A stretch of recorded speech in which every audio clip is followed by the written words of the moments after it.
So, guys, on another episode of The Twist, we are going to be twisting some okra soup, oil free okra soup with salmon head and bones. Yeah, some salmon heads and bones. Right, so welcome back to my channel. I'm your girl, Genesis Twist. And please, if you do not mind, please click on the like button before we begin. So, yes, for our okra soup, what we need is some fresh okra. I'm not a fan of dried okra, I don't know. So we're using some fresh okra here. Then I've got some salmon heads and bones. Yeah, we all know salmon is loaded with protein, um, omega-3 fatty acid, and so many other minerals. So our soup is going to be rich and loaded with lots and lots of nutrients. Then I have here some crayfish, about half a cup of crayfish. And in my plate here, I have some scotch bonnet pepper, it's optional, some garlic, ginger, some onion and one tomato, and some leeks.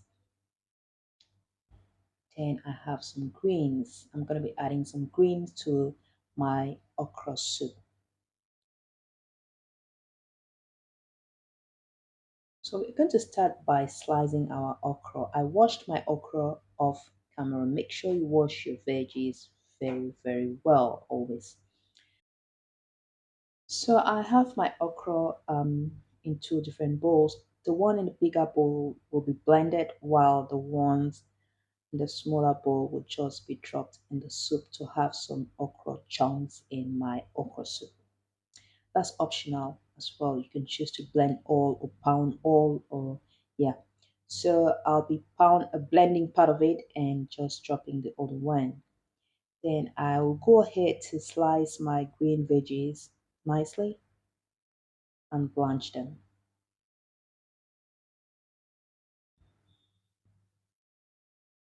So once that is done, I'll just blend my okra and set it aside. Now you do not want to blend your okra to be too smooth. You just crush them. You just need to crush them like just two or three blends, and that's fine. Usually I use the pause button. Yeah, I use a pause button. Then I go ahead and slice all my fresh veggies and blend everything together. So I'm going to blend my tomatoes, onions, leeks, garlic, and ginger together. So we're just going to put them in our blender and add in some water and blend them until we are a smooth paste. So after blending our spices, then we are good to go. So we're going to transfer our fish heads or our fish and bones, our fish, our salmon head and bones in a pot, and then add in our ground ingredients or spices. So we're just going to go ahead and pour everything in our pot. Then I'm adding in my homemade seasoning, adding some salt, mix everything nicely, and then put it to boil. Once everything is ready, is prepared, once all your ingredients are ready, it doesn't take much time to have your okra soup ready. So we're going to cover our pot and put it to boil. Just let it cook for about 10 minutes because fish doesn't take too long to cook. So we can see that our pot is boiling beautifully and it's time to add in our crayfish. Now once you add in your crayfish, just give it a good stir. I dropped in one scotch bonnet pepper for more heat. I know some people will be screaming like, what? Yes, I dropped one more. So, okay, just give it a good stir and let it cook again for about 5 minutes. Now, while it's cooking, we're just going to go ahead and mix our okra. Remember, we had two different portions, so we're just going to add in some water and beat it nicely so that everything combines together. Just whisk it nicely, and then it's about time to add it in our pot. So just go ahead and pour your okra in your pot Stir it gently and nicely until it is beautifully combined. Then you let it cook for about 5 to 10 minutes. Remember, we do not want to overcook our veggies. Okra is a vegetable.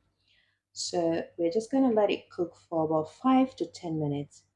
Once that is done, it's about time to add in our blanched greens. All right. So just taste and adjust your seasoning and then go in with your green vegetables.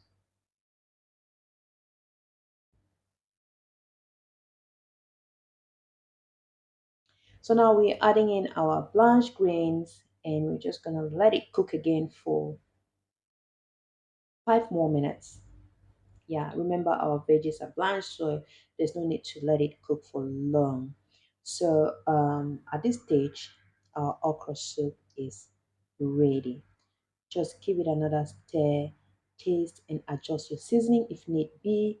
And voila, your okra soup is wow. My kitchen smelled heavenly. Trust me, it smelled so good. So just go ahead and dish it out, set it aside, and prepare your fufu. It depends on what you want to use it for. You can use okra to eat fufu, even rice, or you can just go ahead and drink the soup. Sometimes I just drink the soup if I don't feel like having any compliment. So in a pot of boiling water, we're just going to add in our garri flour or yes, garri. Garri is cassava-based product. So once you add in your garri in boiling water, just give it a good stir and then strain the excess water. Use your spatula or your pestle to mingle it nicely. Just mingle it like you were mingling fufu or whatever. Just mingle and go close to the wall of your pot to ensure that you do not have lumps. My mom used to call them armies. All right. So, yeah. So just mingle them, mingle it nicely. And once Gary doesn't take long to cook, maximum 5 minutes. Gary doesn't take long to cook. So just mingle it, and then voila, our Gary is ready. So let's just dish it out. Tie it. You can tie it, or you can use. We usually use calabash, but here I do not have calabash, so I'm just going to use some cling film to tie it, and that's it. It's time to enjoy. So let's serve and enjoy. I'm gonna dish out some and I'll show you how to eat garri and okra. So our okra is oil free. Yes, for those who do not consume oil, this is a good option for you. Our okra is oil free and is loaded with beautiful obstacles. All right, guys, thank you so much for watching. Thanks for your support. Thanks for your love. I appreciate you all, guys. Now, I know some people can't stand slimy food, but where I come from, if you're cooking okra soup to eat with swallow, to eat with fufu or gari, it must be slimy. If it's not slimy, sorry, if it's not slimy, then you failed. Yes, then you failed. So that's it. Thank you so much once again. And please do not forget to share some love to those around you. And as I always say, share it even to those who hurt you. Thanks. Bye.